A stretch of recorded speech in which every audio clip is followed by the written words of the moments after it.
घर बनाना या खरीदना तो हर व्यक्ति की ख्वाहिश होती है, लेकिन जाने अनजाने घर की कुछ गलतियां आपकी मुसीबत बन सकती हैं। इससे आप अनिद्रा, चक्कर, बेचैनी जैसी कई बीमारियों को न्योता दे सकते हैं। इन रोगों में यदि दवाएं काम नहीं कर रहीं, तो एक बार ज़रूर चेक करें। घर का वास्तु और कमियों को दूर करें। वास्तु शास्त्र के अनुसार 10 दिशाएं किसी न किसी तरह की ऊर्जा का प्रतिनिधित्व करती हैं। इन ऊर्जा का असंतुलन या अशुद्धि घर में वास्तु दोष पैदा करता है। इससे कई तरह के नुकसान हो सकते हैं। विशेष रूप से सेहत पर बुरा प्रभाव पड़ सकता है। कौन से कारण हो सकते हैं जिससे घर में स्वास्थ्य संबंधी परेशानियां आती हैं, और इनको ठीक कर किन रोगों से छुटकारा पाया जा सकता है? अनिद्रा वास्तुशास्त्र में पूर्व तथा उत्तर दिशा का हल्का और नीचा होना तथा दक्षिण व पश्चिम दिशा का भारी व ऊंचा होना अच्छा माना गया है। यदि पूर्व दिशा में भारी निर्माण हो और पश्चिम दिशा एकदम खाली व निर्माण रहित हो, तो अनिद्रा का शिकार होना पड़ीडीएच सकता है। उत्तर दिशा में भारी निर्माण हो लेकिन दक्षिण और पश्चिम दिशा निर्माण रहित हो, तो भी ऐसी स्थिति उत्पन्न होती है। अनिद्रा से आपको कई तरह की बीमारियां घेर सकती हैं, तो इस वास्तु का ध्यान रखकर आप स्वस्थ जीवन जी सकते हैं। चक्कर, बेचैनी और सिरदर्द वास्तु ने बताया कि गृहस्वामी अग्निकोण या वायव्य कोण में शयन करें या उत्तर में सिर व दक्षिण में पैर करके सोएं। तब भी अनिद्रा या बेचैनी, सिरदर्द और चक्कर जैसी परेशानी हो सकती है, जिसके कारण दिन भर थकान की समस्या हो सकती है। धन आगमन और स्वास्थ्य की दृष्टि से दक्षिण या पूर्व की ओर पैर करना अच्छा माना गया है। हार्ट अटैक, लकवा हड्डी और स्नायु रोग। वास्तु विशेषज्ञ ने बताया कि वास्तु शास्त्र के अनुसार दक्षिण पश्चिम दिशा में प्रवेश द्वार या हल्की चाहरदीवारी अथवा खाली जगह होना शुभ नहीं है।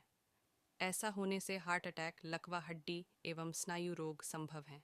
अतः यहाँ प्रवेश द्वार या खाली जगह छोड़ने से बचना चाहिए।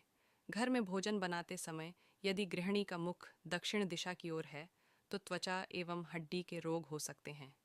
दक्षिण दिशा की ओर मुख करके भोजन पकाने से पैरों में दर्द की संभावना भी बनती है। इसी तरह पश्चिम की ओर मुख करके खाना पकने से आँख, नाक, कान एवं गले की समस्याएं हो सकती हैं। पूर्व दिशा की ओर चेहरा करके रसोई में भोजन बनाना स्वास्थ्य के लिए श्रेष्ठ माना गया है। वायु रोग और रक्त विकार पर रंग रोगन भी ध्यान से कराना चाहिए। काला या गहरा नीला रंग। वायु रोग, पेट में गैस, हाथ पैरों में दर्द। नारंगी या पीला रंग ब्लड प्रेशर। गहरा लाल रंग रक्त विकार या दुर्घटना का कारण बन सकता है। अच्छे स्वास्थ्य के लिए दीवारों पर दिशा के अनुरूप हल्के एवं सात्विक रंगों का प्रयोग करना चाहिए।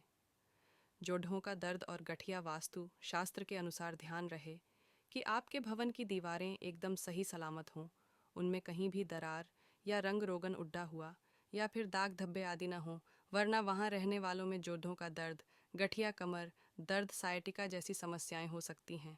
दिवाली के दिन दिए जलाने का विशेष महत्व है। ऐसे में आज जानिए कि तेल या घी किसका दीपक जलाना चाहिए। साथ ही जानें कि दिया जलाना का सही नियम क्या है। दीपावली पर अक्सर चारों ओर दीपक जलाए जाते हैं। हालांकि सभी घरों में दीपावली के अलावा प्रतिदिन पूजा घर में दीपक जलाए जाने का प्रचलन है। दीपक जलाना बहुत ही शुभ होता है। कहते हैं कि इसको जलाने के कई तरह के कष्ट दूर होते हैं। दीपक भी कई प्रकार के होते हैं, जैसे चांदी के दीपक, मिट्टी के दीपक, लोहे के दीपक, तांबे के दीपक, पीतल की धातु से बने हुए दीपक और आटे से बनाए हुए दीपक। दीपावली पर मिट्टी के दीपक ही जलाने का महत्व है। मिट्टी के दीपक अधिक शुभ होते हैं। देवी देवता के सामने जलाने जाने वाले दीपक धातु, लकड़ी या मिट्टी से बना होना चाहिए। दीपक में घी और तेल को मिलाना नहीं चाहिए। घी के दीपक में सफ़ेद खड्डी बत्ती लगाकर उसे देवी देवता के दाहिने हाथ की तरफ रखना चाहिए, यानी कि अपने बाएं हाथ की तरफ, जबकि तिल के तेल के दीपक को देवता के बाईं तरफ, यानी कि अपने दाहिने हाथ की तरफ रखना चाहिए। तिल के तेल के दीपक में लाल बत्ती रखनी चाहिए और ये बत्ती पडडी हुई होनी चाहिए। घी का दीपक देवता के लिए होता है, जबकि तेल का दीपक साधक की कामनाओं के लिए होता है। आप अपनी इच्छानुसार 1 या 2 दीपक जला सकते हैं।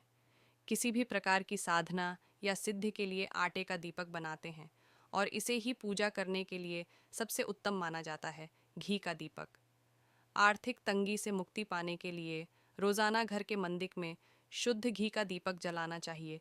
इससे देवी देवता भी प्रसन्न होते हैं। आश्रम और मंदिर में अखंड ज्योत जलाने के लिए भी शुद्ध गाय के घी का या तिल के तेल का उपयोग किया जाता है। सरसों के तेल का दीपक, शत्रुओं से बचने के लिए सरसों के तेल का दीपक जलाएं। भैरव जी के यहाँ भी सरसों के तेल का दीपक जलाना चाहिए। तिल के तेल का दीपक शनिग्रह संबंधी समस्याओं से मुक्ति हेतु तिल के तेल का दीपक जलाना चाहिए, इससे देवी देवता प्रसन्न होते हैं। महुए के तेल का दीपक जीवन साथी के लंबी आयु की मनोकामना को पूर्ण करने के लिए घर के मंदिर में महुए के तेल का दीपक जलाना चाहिए। अलसी के तेल का दीपक राहु और केतु ग्रहों की दशा को शांत करने के लिए अलसी के तेल का दीपक जलाना चाहिए। चमेली के तेल से भरा तिकोना दीपक संकट मीचन हनुमान जी की पूजा करने के लिए और उनकी कृपा आप पर सदैव बनी रहे, इसके लिए 3 कोनों वाला दीपक जलाना चाहिए। 4 मुख वाला सरसों के तेल का दीपक भैरव देवता को प्रसन्न करने के लिए 4 मुख वाला सरसों के तेल का दीपक जलाना चाहिए। ऐसा करने से व्यक्ति के जीवन के सभी कष्ट दूर हो जाते हैं। 5 मुखी दीपक किसी केस या मुकदमे को जीतने के लिए भगवान के आगे 5 मुखी दीपक जलाना चाहिए, इससे कार्तिकेय भगवान प्रसन्न होते हैं। 7 मुखी दीपक माता लक्ष्मी की कृपा हमेशा घर पर बनी रहे, इसके लिए हमें उनके समक्ष 7 मुख वाला दीपक जलाना चाहिए। दीपावली पर यह कार्य अवश्य कीजिए। 8 या 12 मुख वाला दीपक शिव भगवान को प्रसन्न करने के लिए घी या सरसों के तेल का 8 या 12 मुख वाला दीपक जलाना चाहिए। 16 बत्तियों का दीपक विष्णु भगवान को प्रसन्न करने के लिए इनके समक्ष रोजाना 16 बत्तियों का दीपक जलाना चाहिए। दशावतार की पूजा हेतु 10 मुख वाला दीपक जलाएं, गहरा और गोल दीपक। इष्ट सिद्धि के लिए या ज्ञान प्राप्त करने के लिए एक गहरा और गोल दीपक प्रज्वलित करें। दीपावली पर माँ लक्ष्मी और श्री गणेश की पूजा करने का विधान है। माँ लक्ष्मी और भगवान गणेश की पूजा के लिए उनकी मूर्ति खरीदी जाती है। मूर्ति खरीदने से पहले कुछ बातों को ध्यान में रखना चाहिए। आइए जानते हैं वो कौन सी बातें हैं जिन्हें मूर्ति खरीदने से पहले हमें ध्यान देना चाहिए। दीपावली के त्यौहार में अब ज़्यादा दिन नहीं बचे हैं। दीपावली इस बार 31 अक्टूबर को है, लेकिन इस पर्व का सिलसिला धनतेरस से ही शुरू हो जाएगा। धनतेरस के दिन से ही दीपावली पर्व की शुरुआत हो जाती है। दीपावली पर माँ लक्ष्मी और भगवान गणेश की पूजा एक साथ की जाती है। माँ लक्ष्मी और श्री गणेश की पूजा के लिए हम सभी उनकी मूर्ति खरीदते हैं और दीपावली वाले उनकी स्थापना घर में करते हैं। उसके बाद दीपावली की संध्या में उनकी पूजा की जाती है। लक्ष्मी गणेश जी की मूर्ति खरीदने से पहले कुछ बातों का विशेष ध्यान रखना चाहिए। आइए जानते हैं वो कौन सी बातें हैं जिन्हें हमको माँ लक्ष्मी और श्री गणेश की मूर्ति खरीदने से पहले ध्यान देना चाहिए। माँ लक्ष्मी और श्री गणेश की मूर्ति इस तरह होनी चाहिए। लक्ष्मी गणेश जी की मूर्ति यदि आप लेने जाते हैं तो पहले देख लें दोनों मूर्तियाँ आपस में एक ना हों। दोनों की मूर्तियाँ अलग ही होनी चाहिए, क्योंकि माँ लक्ष्मी विष्णु जी की अर्धांगिनी है और भगवान गणेश उनके दत्तक पुत्र हैं। माँ लक्ष्मी के बाईं तरफ ही गणेश जी को विराजित करना चाहिए। दीपावली की पूजा के लिए माता लक्ष्मी की मूर्ति ऐसी होनी चाहिए जिसमें वो कमल के फूल पर बैठी हों। पूजा के लिए माँ लक्ष्मी की न तो उल्लू की सवारी पर बैठी हुई मूर्ति हो और न ही खड़ी मुद्रा वाली मूर्ति। भगवान गणेश की मूर्ति यदि आप पूजा के लिए लेते हैं तो उसमें उनकी सूंड बाईं तरफ की ओर होनी चाहिए और भगवान गणेश की मूर्ति बैठी मुद्रा में ही खरीदें। पूजा में मिट्टी से बनी मूर्ति ज़्यादातर लोग घर लेकर आते हैं। इसके अलावा आप अष्टधातु सोने और चांदी की भी मूर्ति पूजा के लिए घर ला सकते हैं।